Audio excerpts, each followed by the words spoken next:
Can I have a big round of applause to welcome Billie to the stage, please, everybody?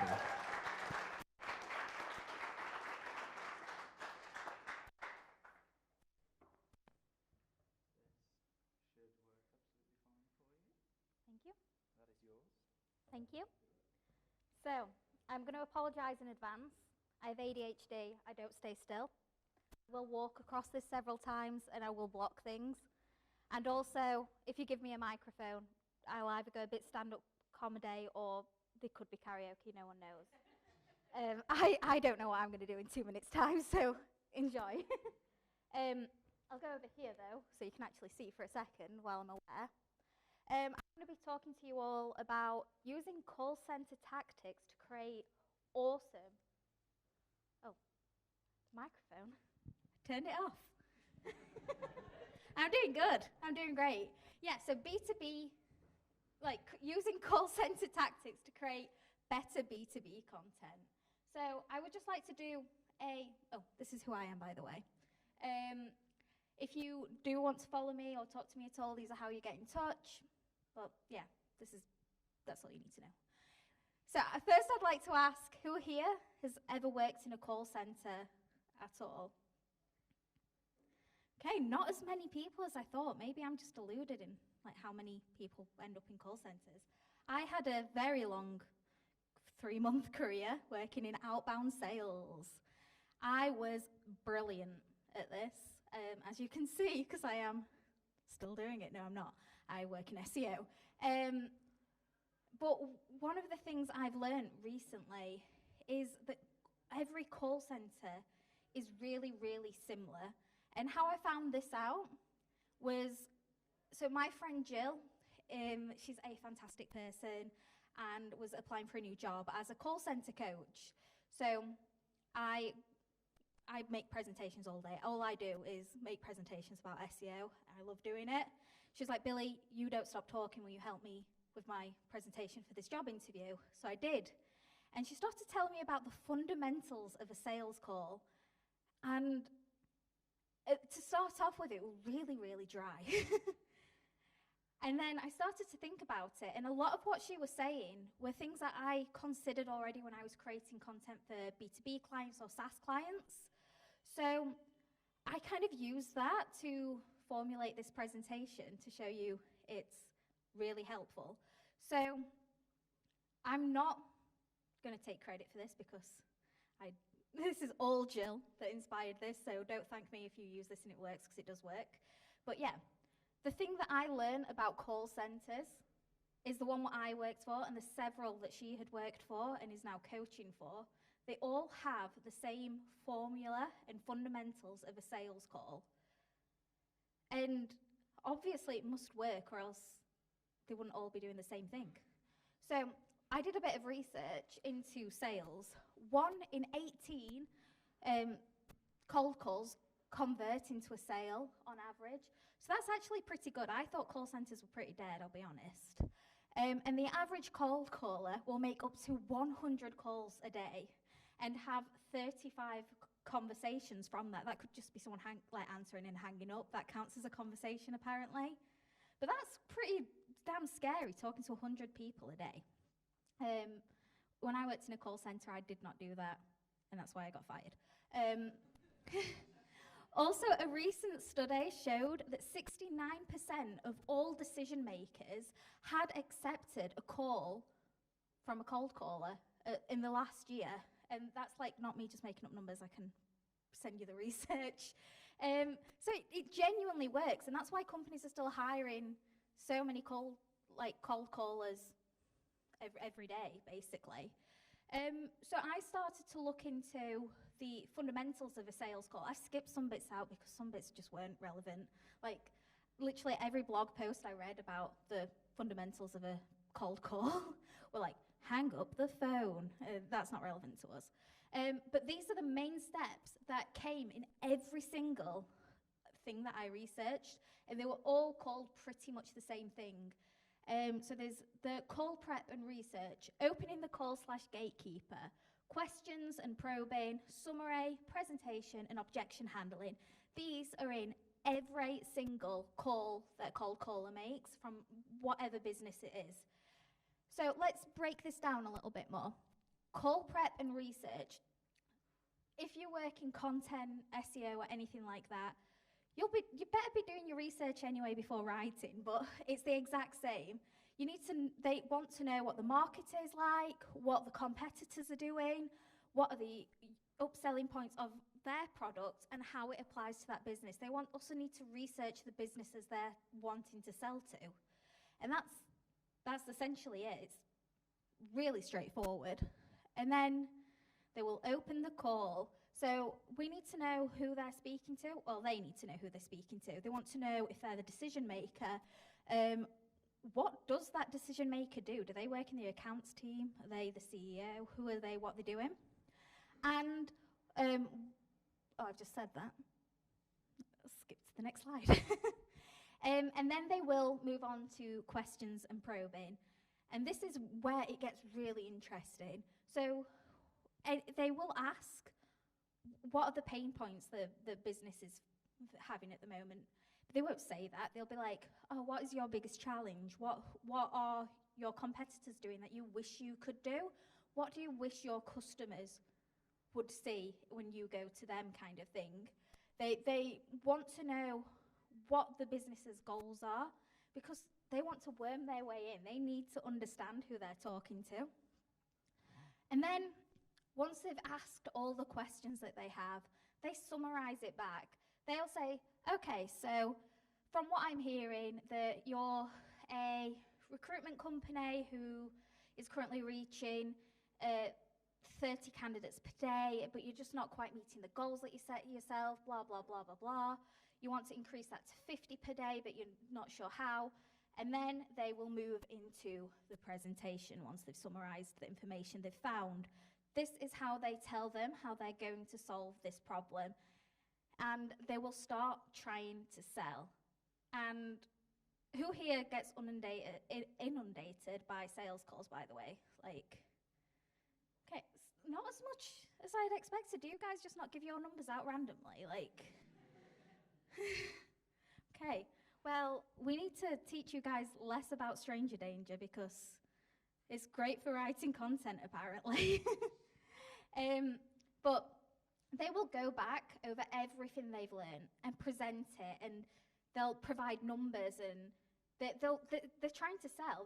That is the purpose of this call, that they're going to say exactly what they can do to solve the problems they've discovered. And then they go into objection handling. So this is where the client will be like, no, I don't give a shit.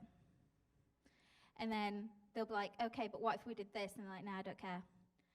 And it gets a bit disheartening. But there's ways to make things less disheartening in a sales call. And cold callers call this ADFC.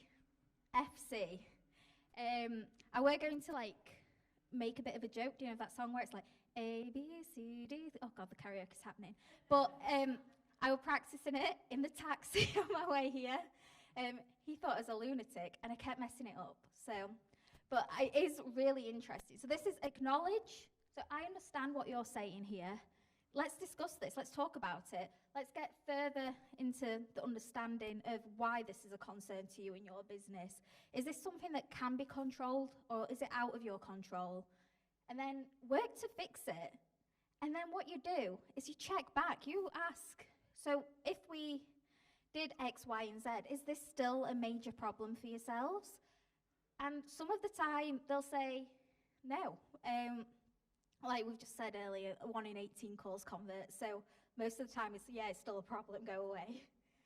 But these,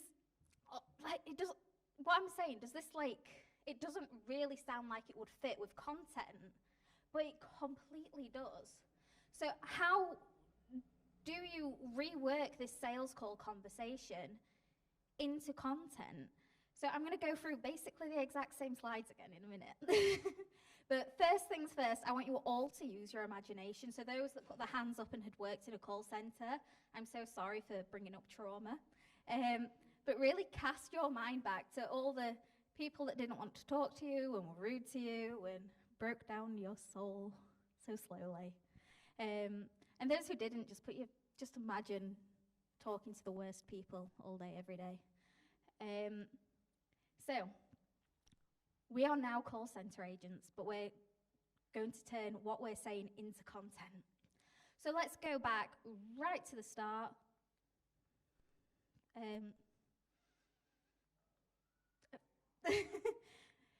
So let's break it down. We've gone back to the call prep and research. This is, like I said, this is what we do already. We research before we create content. We do our keyword research. We then Google our keywords. We then map our headings and figure out everything we want to include in whatever nonsense we're writing about. We do all that research. We just need to take it one step further. We want to know exactly who is reading this, so we can ask the client something like, well, when you do sign a new client onto your B2B or SaaS service, who is that client typically? Are they an administrator? Is it the CEO? Who is it? What do they do? Why do they do that? And we want to get to know exactly who that person is is just like a general thing, and then we can create our content in a tone of voice that suits that decision maker, because most of the time you will find there is, throughout all the different businesses, someone at a very similar job role or level that is this decision maker, and we target them specifically. This does not like me. Please. Is it?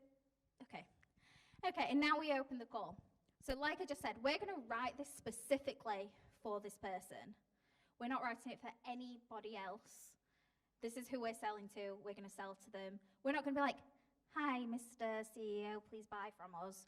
We're just going to use a language that relates to them. So we just need to do extra research to make that language fit to that person. And this makes it the content feel really personal. They're like, this business that I could be buying from understands my business and my needs. Oh my God, it doesn't like me. Yeah, I'll keep going with it. Thank you. So then I'll move back over here because I'm blocking the text. We go back to question and probing. So we've already looked at those pain points. We've figured out what they are because that's what the salespeople are there to do. And understanding them pain points allows us to really customize that content. Is that okay? Okay, I'll work my way back over. So the customers will help us drive that content. And in our content, we want to feature the questions that we mentioned before just naturally in conversation. I'm very slowly doing this. So yeah, just naturally fit that in. Thank you. And you'll create content that's answering their concerns already. And we're really, really hitting it on the nose that we understand them. We know their problems.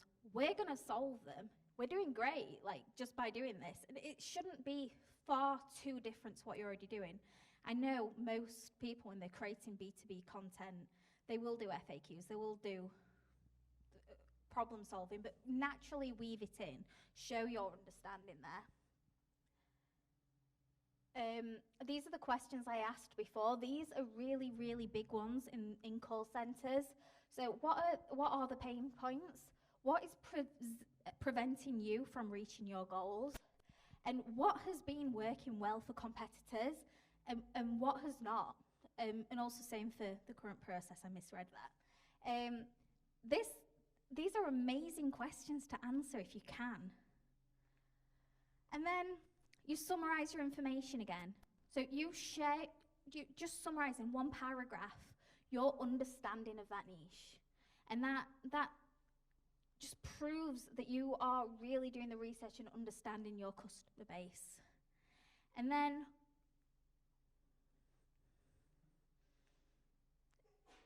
what is happening? It's back on, it's back on. Then we present it back. Why am I always at the wrong side of the stage? Yeah, so make your service shine. Share your upselling points. Share everything that makes your product or service stand out. And then relate that back to how that solves their issues, or the issues that you've highlighted as really common ones. And then, even in content, we can objection handle. We can do this in the form of an FAQ. We can just address the concerns that many of our customers may have. And being able to do this, again, it really locks us in as understanding who we're targeting. I know it wouldn't work for every service and every business going, but for those where they were in really specific niches, or like they're trying to create something that hasn't existed before, this is going to be so, so, so helpful to do. So if you put all of this together, just the research side, not even writing it, just use that formula for research, you will have a checklist that will summarize everything. So you'll have your heading map and a full picture of what it should look like. So then even if you're not writing this yourself and sending it to a content team, they've got all the information they need because you've done such in-depth research on the market. And you'll be left with some fucking amazing content that really does convert. And like, I've tested this, it does work. The personal touches where you can make them works. And I'm sure, I've not even asked, how many people in here are SEOs or working content? Okay, so like more than half. You know this works. Like writing specific for your customer is going to convert 1,000,000 times better than writing for Jeff, who works at the corner shop while you're trying to sell accounting software. Like, it just works better. So make the great content that works. And I know, so I was talking to my partner about this, and he was like, I can't imagine working a call center. And I was like, just try and imagine it. And I was like, no, I don't want to, I can't imagine it. So that got me thinking, for those that might have limited imaginations, different ways to get this information. Because honestly, sitting around and just imagining what a call center agent might be doing for your client isn't going to be as good as just asking the client for the call center script. That will have all the common objections in there, all the points that they want to make, and all the questions that they ask. Also, if you've got a good relationship with your client, ask to speak to someone who works in that side of the business. Really get as much information as you need. Like, yes, you could be an internal SEO or a marketer or a content writer, or you could work for an agency.